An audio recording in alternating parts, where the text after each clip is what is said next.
여러분 안녕하세요. 네, 안식일 시작하는 이 저녁을 구별하여 주의 전에 나오신 모든 성도님들과 또 방송으로 함께하고 계신 모든 성도님들 위해 하나님께서 함께하시는 참된 안식이 함께하기를 간절히 기원합니다. 오늘은 결혼에 대하여라는 제목으로 함께 은혜 나누려고 합니다. 고린도전서 7장 1절부터 7절까지 있는 말씀 함께 보시겠습니다. 고린도전서 7장 1절부터 7절까지 있는 말씀 제가 봉독해 올릴 때에 눈으로 따라 읽어주시기 바랍니다. 고린도전서 7장 1절부터 7절까지 있는 말씀입니다. 너희가 쓴 문제에 대하여 말하면 남자가 여자를 가까이 아니함이 좋으나 음행을 피하기 위하여 남자마다 자기 아내를 두고 여자마다 자기 남편을 두라. 남편은 그 아내에 대한 의무를 다하고 아내도 그 남편에게 그렇게 할지라. 아내는 자기 몸을 주장하지 못하고 오직 그 남편이 하며 남편도 그와 같이 자기 몸을 주장하지 못하고 오직 그 아내가 하나니 서로 분방하지 말라. 다만 기도할 틈을 얻기 위하여 합의상 얼마 동안은 하되 다시 합하라. 너는 너희가 절제 못함으로 말미암아 사탄이 너희를 시험하지 못하게 하려 함이라. 그러나 내가 이 말을 함은 허락이요 명령은 아니니라. 나는 모든 사람이 나와 같기를 원하노라. 그러나 각각 하나님께 받은 자기의 은사가 있으니 이 사람은 이러하고 저 사람은 저러하니라. 이틀 뒤면 결혼하는 예비신랑 이현입니다. 네. 이틀 뒤면 결혼하긴 하지만 아직 결혼하지도 않은 이제 사람이 결혼에 대한 말씀을 전하게 되었습니다. 일부러 이 본문을 이렇게 정해서 말씀을 드리는 것은 아니고요. 고린도전서를 저희가 이제 순서대로 보다 보니까 딱 이게 이때가 돼서 이 말씀을 전하게 되었습니다. 어떻게 보면 이 말씀을 준비하면서 이 말씀이 저에게 더 중요한 말씀이 아닐까라는 생각을 좀 하게 되었습니다. 이제 결혼은 도착점이 아니라 시작점이라는 말이 조금씩 이제 깨닫는 시기가 되었습니다. 새로운 삶의 방식을 배운다는 점에서 이제 시작점이 이제 맞겠죠. 이전까지는 혼자 사는 거에 익숙했었습니다. 그래서 방도 혼자서 넓게 쓰고 물건을 이제 제가 두고 싶은데 막 둬도 아무도 뭐라고 안 하고 전혀 지장이 없었습니다. 그런데 이제는 나눠야 할 때가 오고 있는 것이죠. 이제 결혼할 사람의 짐이 이제 거의 다 들어왔습니다. 그러다 보니까 이제 제 공간이 이제 조금씩 없어지는 것을 보면서 아 이제 결혼하는구나라는 것을 체감해 가는 것 같습니다. 결혼하는 상대에 대해서 조금 생각을 해보니까 그 사람도 어떻게 보면 조금 처음에는 편하지는 않겠구나라는 생각을 하게 됩니다. 왜냐하면 낯선 곳에 와서 살아야 하고 출퇴근 시간이 5배가 늘어버리기 때문에 굉장히 고생을 하리라고 처음에는 생각이 듭니다. 또 짐도 싸고 다시 와서 풀고 적응도 해야 되고 이런 것을 봤을 때 이 결혼이라는 것이 굉장히 큰 일이라는 것을 이제 조금씩 깨닫게 되는 것이죠. 현대를 살아가는 젊은 사람들에게 있어서 이 결혼이라는 것에 대해서 사람들이 말을 나누는 것이 있습니다. 이제 카톡 이야기인데 한 남자는 이렇게 물어봤습니다. 형, 결혼하면 어떤 느낌이에요? 그러니까 그것 말이야. 여자친구가 집에 놀러 와서 밥도 같이 해 먹고 너무 즐거운데 집에 안 간다는 것입니다. 집에 보내고 뭐 이제 게임하는 사람이 게임도 해야 되고 혼자의 시간을 보내야 되는데 그게 없다는 거죠. 어떤 이제 여자들끼리 대화합니다. 언니 결혼하면 어떤 느낌이냐고. 엄마가 하루 여행을 가셔서 엄마 대신 남동생 밥도 해먹이고 청소도 해주고 빨래도 했는데 엄마가 다시 돌아오질 않는다는 것입니다. 네. 이게 결혼이란 게 이런 느낌이라는 것이죠. 자기 자신만의 시간을 많이 보내던 사람이 다른 누군가와 살게 됐을 때, 그리고 자기만 챙기면 됐던 사람이 이제 다른 누군가를 또 챙겨야 되게 됐을 때 오는 느낌인 것 같습니다. 혼자만의 시간이 없어진다는 것이 사람들에게는 조금 충격으로 다가오나 봅니다. 사생활을 공유하고 숨기는 것이 없어지는 것이 이제 결혼을 앞둔 그리고 결혼을 막 한 사람들에게는 큰 고민거리가 된다는 것이죠. 지금까지 해왔던 것을 하지 못하게 되거나 하지 말아야 할 것입니다. 또 해본 적 없던 것을 해야만 하는 수도 있다는 것이죠. 결혼을 이미 앞서 하신 선배님들은 어떠하십니까? 혼자 있는 것이 즐거우십니까? 아니면 누군가와 함께 있는 것이 즐거우십니까? 하나님께서는 6일 동안 세상을 창조하셨습니다. 그 6일 중 가장 마지막에 돼서야 인간을 창조하셨죠. 그래서 인간은 이미 만들어진 것을 선물로 받고 누리게 되었습니다. 그런 인간에게 하나님께서는 지금까지도 이어지고 있는 두 가지의 제도를 허락하셨죠.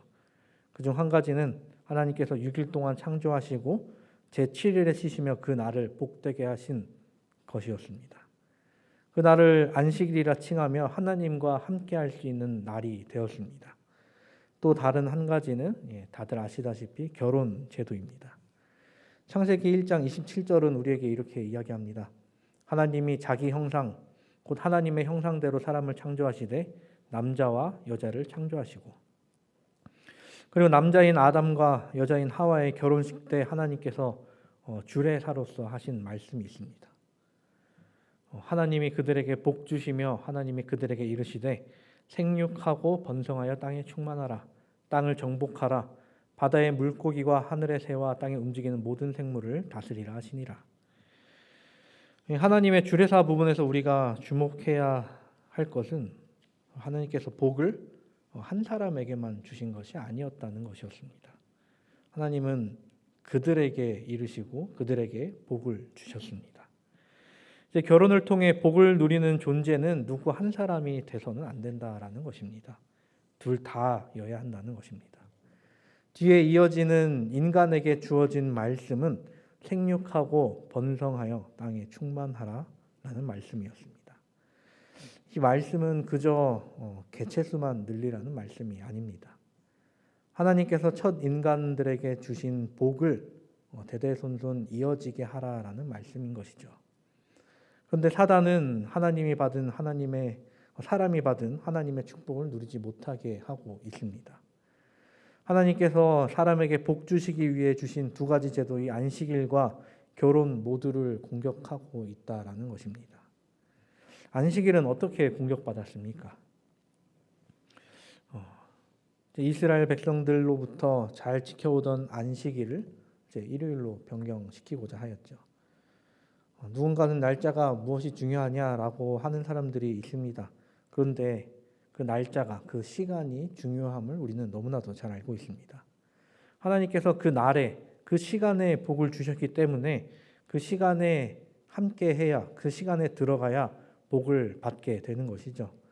그런데 사단은 사람이 안식일의 축복을 받지 못하도록 사람을 유혹하고 있었습니다. 안식일과는 전혀 무관하며 성경에 나타나지 않은 일요일을 섬기면서 하나님의 복을 누리지 못하게 만들었죠. 그렇다면 결혼은 어떠합니까? 지금 시대, 우리가 살아가고 있는 이 현대 사람들이 결국엔 결혼하지 않는 시대에 이르고 말았습니다. 그리고 결혼하지 않는 이유가 정말 많아졌습니다. 누군가는 삶에 여유가 없다는 이유로, 누군가는 혼자가 편하다라는 이유로 말입니다. 그래서 요즘 세대를 3포, 5포, 7포를 넘어서 지금에는 N포 세대라고 부르죠. 이 N이라는 것은 거기에 들어간 숫자만큼 포기한다라는 것을 이야기합니다. 이 3포 세대, 가장 먼저 이야기되던 이 3포 세대에서도 가장 먼저 포기했던 것들 따져보면 연애, 결혼, 출산이었다라는 것입니다. 이런 개념은 우리나라에서만 이야기되던 것이 아니었습니다. 중국에서는 이제 당평이라는 신조어가 만들어졌는데, 이 당평은 이제 눕자라는 뜻을 가지고 있습니다. 아무것도 안 하고 그냥 혼자서 들어 눕자라는 뜻을 갖고 있다는 것이죠. 이제 일본에서는 이제 사토리 세대라는 말이 생겨났는데, 이는 뭐 큰 욕망 필요 없다, 아주 최소한의 욕망만 가지고 살아가자라는 것이 그들의 모토라고 이야기합니다. 청년들이 무언가를 포기해야 하는 상황에 놓였을 때 가장 먼저 포기하는 것을 결혼으로 만들어 버렸다는 것입니다. 이는 결국 하나님께서 인간에게 하신 주례사를 벗어나는 삶을 살게 됐다는 것입니다. 생육하고 번성하여 땅에 충만해야 하는데 전혀 반대되는 삶을 살고 있다는 것입니다. 우리나라의 출산율에 대해서도 다들 이야기 들으셨을 것입니다. 가임 여성 한 명당 0.81명, 전 세계 꼴등이라고 하죠. 요즘 학생들을 통해 듣는 이야기를 들으면 이런 이야기가 실제로 실감이 갑니다. 저는 이제 학창 시절 중고등학교 다닐 때 한 반에 40명에서 45명의 학생이 있었는데 지금 학생들은 한 반에 20명에서 30명 사이 정도라고 하죠. 그런데 10년 뒤면 어떻게 될까요? 20년 뒤면 어떻게 될까요? 물론 지금이 예전보다 학교가 더 많아졌다라고 이야기할 수 있지만 적은 학생이 한 반에 어떻게 이럴 수가 있는가라는 생각이 들 수도 있다는 것입니다. 저야 40명, 45명이었지만 어른들께서는 우리는 한 반에 60명도 있었어라고 하실 수도 있으실지 모르겠습니다. 근데 이렇게 어떻게 보면 출산이 줄어든 이유는 결국 결혼을 포기하면서부터이지 않을까 생각을 합니다. 그 이후 아이를 낳아 가정을 이루는 과정을 모두 포기하면서 거부하면서 일어난 일인 것이죠. 물론 아직까지 전 세계적으로 인구가 늘어나고 있긴 합니다. 하지만 한 국가가 문명화가 되기 시작하면 그만큼 또 결혼과 출산이 줄어든다라는 것이죠. 분명히 세상은 더 발달됐고 많은 것이 편리해졌으며 먹을 것들이 풍부해졌음에도 불구하고 문명화된 사회에서는 한 사람이 상대적 빈곤함을 느끼면서 혼자 살게 된다라는 것입니다. 하나님께서 아담을 만드시고 하와를 만드실 때 성경은 이렇게 기록합니다. 여호와 하나님이 이르시되 사람이 혼자 사는 것이 좋지 아니하니 내가 그를 위하여 돕는 배필을 지으리라 하시니라. 여기서 돕는 배필이라는 표현이 등장합니다. 이 단어를 이제 원어로 살펴보게 되면 이제 조력자 혹은 반려자가 됩니다. 이것은 남편에 대한 아내의 마땅한 역할이 무엇인지 알려준다는 것이죠. 근데 그렇다고 해서 이 말이 이제 남성 우월론적인 근거로 오용돼서는 안 됩니다. 왜냐하면 남녀의 차이는 신체적 그리고 기능적 문제이지 인격적 차이가 문제가 있는 것이 아니기 때문입니다. 하나님 앞에서 남자든 여자든 다 그분의 성품을 함께 나눠받은 동등한 인격체이기 때문입니다.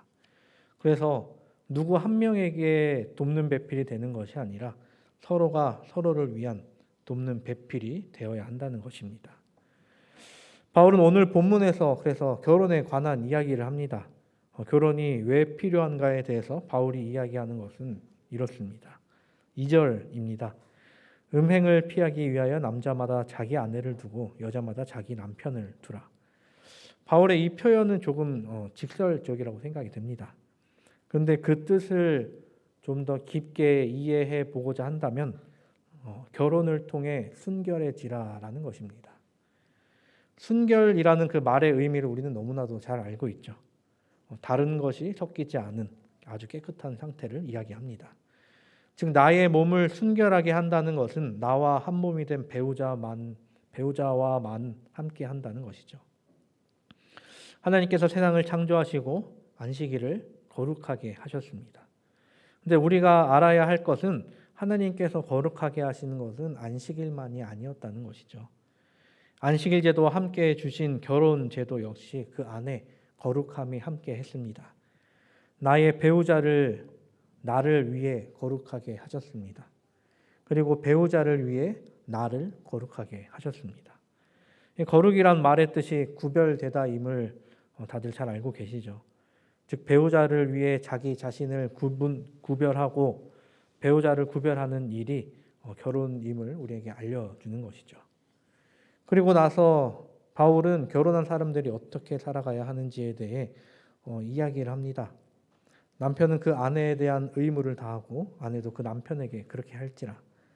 아내는 자기 몸을 주장하지 못하고 오직 그 남편이 하며 남편도 그와 같이 자기 몸을 주장하지 못하고 오직 그 아내가 하나니 서로 분방하지 말라.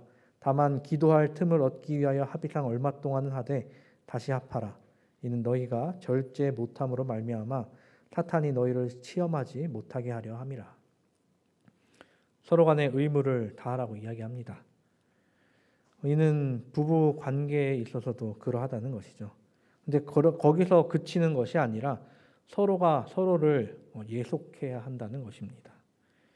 그리하여 가능한 모든 방법으로 상대방에게 친절해야 하며 배려를 보이라라는 말을 전하고 있습니다.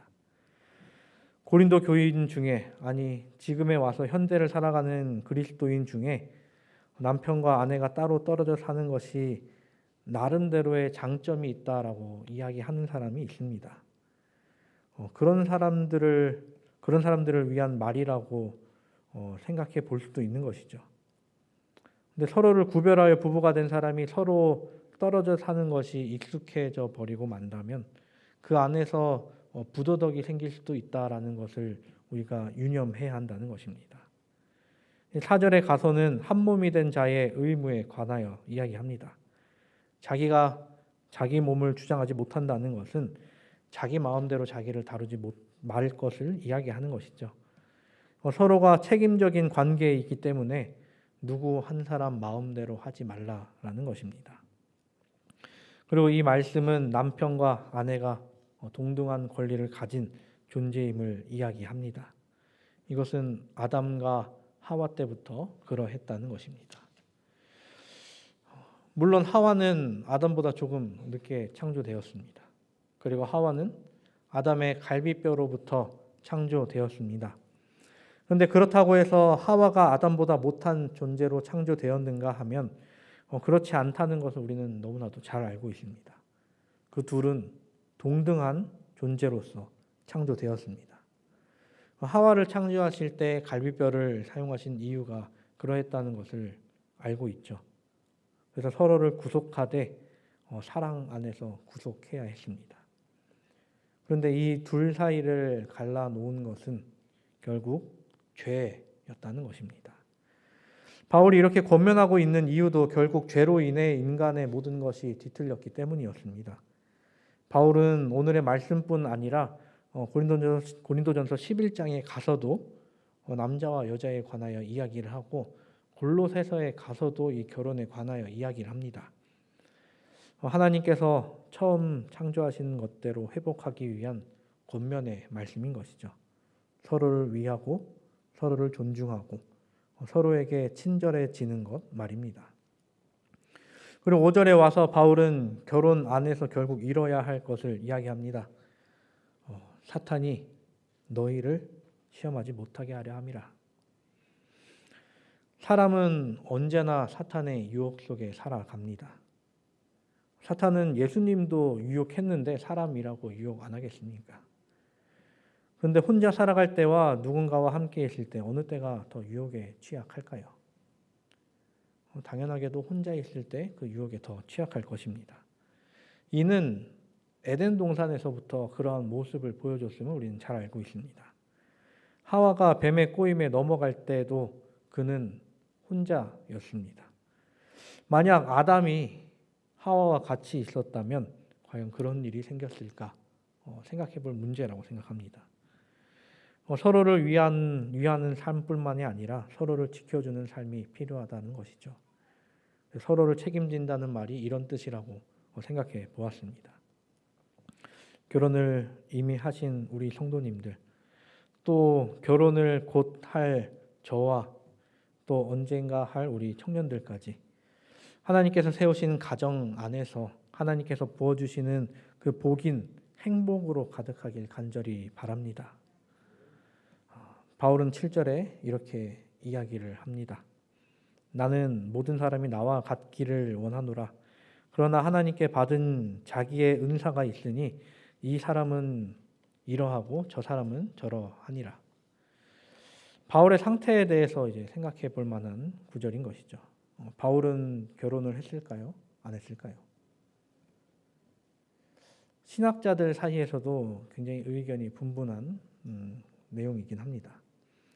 베드로의 경우는 결혼했던 것이 명확하게 성경에 나타나 있죠.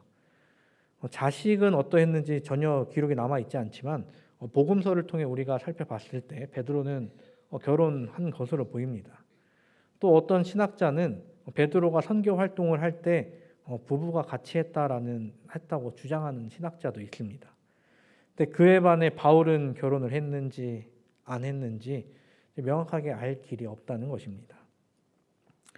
우리 교회 주석에서는 바울이 결혼을 했을 것이다라고 주장을 합니다.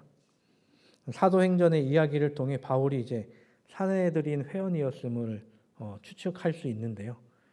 사내들인 회원의 기본 조건이 결혼이었다라는 것을 들어서 바울은 결혼했을 것이다라고 보는 것입니다. 또 바울은 바리새인이었는데 유대인의 율법을 이제 칼같이 지키던 사람이 과연 신성한 의무로 여겼던 결혼을 무시했을까 하는 추측도 해본다는 것이죠. 근데 어떤 신학자들은 오늘의 이 7절의 말씀을 들어 바울이 결혼하지 않았을 것이라고 보기도 합니다. 일단 바울이 결혼했는지 안 했는지보다 지금 상태는 혼자인 상태로 보인다는 것이죠. 그런 가운데 바울이 했던 이야기는 모든 사람이 나와 같기를 원하노라라고 한다는 것은 모든 사람이 혼자인 상태를 이제 이야기할 수도 있다라는 겁니다. 그렇다고 해서 결혼을 이렇게 이야기한 다음에 계속해서 결혼에 대해서 이야기하고 뒤에 와서 혼자인 것도 나쁘지 않아라고 이야기를 하는 것은 조금 이상하게 들릴 수 있는데 누군가는 혼자가 될 수도 있다라는 것을 염두에 두고 이야기하는 것이 아닐까 생각합니다. 그렇게 우리는 하나님께서 우리에게 주신 은사에 따라서 사는 것이 중요하다라는 이야기를 우리에게 전하고 있습니다. 바울처럼 독특하게도 혼자 있게 되는 경우가 있는데 그 안에서도 하나님께서 은사를 베풀어 주시며 그 안에도 분명히 복이 주어진다라는 것을 우리가 그렇게 이해를 해봐야 한다는 것이죠. 만약 바울이 혼자 있는 것이 그렇게 나쁜 상태였다면 그가 과연 선교 활동을 이어나갈 수 있을까라는 생각을 해볼 수도 있는 것입니다. 그렇게 우리가 바울의 상태는 정확하게 알 수 없으나 우리가 하나님께서 우리에게 주신 대로 그 안에서 행복을 찾아 하나님께서 우리에게 주신 복을 찾아 나서야 되는 것이 우리에게 필요한 상황이라는 것입니다. 그렇게 우리에게 주어진 그 복을 통해 우리가 복의 통로가 되기를 간절히 바랍니다. 사랑하는 우리 성도 여러분, 하나님께서 우리에게 가정을 허락하시고 또 여러 은사를 통해 우리에게 주실 때 그 복을 충분히 누리시기를 바랍니다.